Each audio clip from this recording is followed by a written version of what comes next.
So just what is an archive? It's basically a repository for old documents that fit within the mission of that archive. Our archive does not buy anything, so materials come to us by donation, and we're then responsible for organizing, preserving, describing, and providing access to them. What you find in archives are typically primary resource materials that might be one of a kind, and they come directly from the donor, who either created and used them as part of their daily work or collected them for their own research. Archives are also a closed stack environment, which means that researchers are not allowed into the stacks like you're used to with libraries.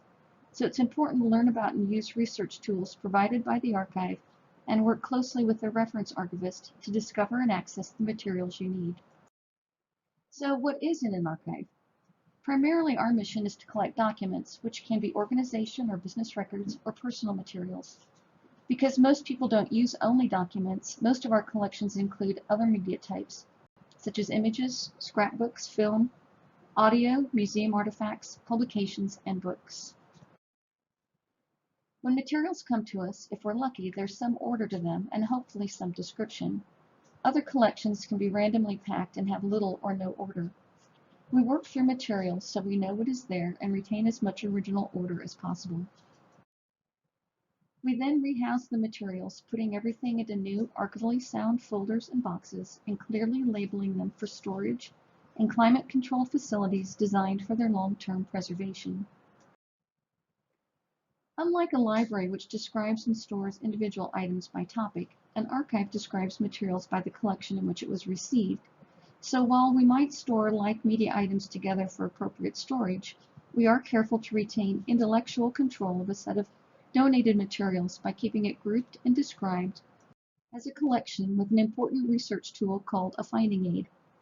The finding aid is word searchable because all of ours are online and provides both background information on the donor, followed by a list of the materials in the collection, starting with documents at the box and folder level, and at the end is a list of all the other materials in the collection.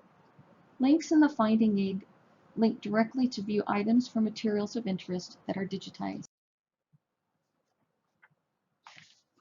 With our archive, you have the option of researching online or on-site, and both begin by using our online research database, the Virtual Vietnam Archive.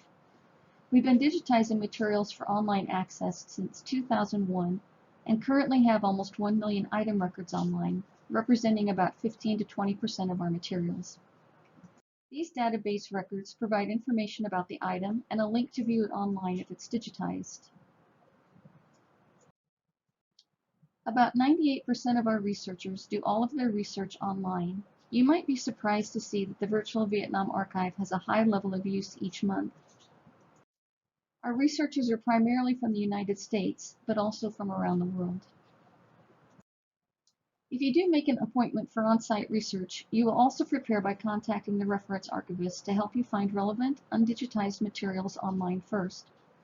When you arrive, you'll enter the welcome area to complete registration paperwork and to store all personal items in the lockers provided.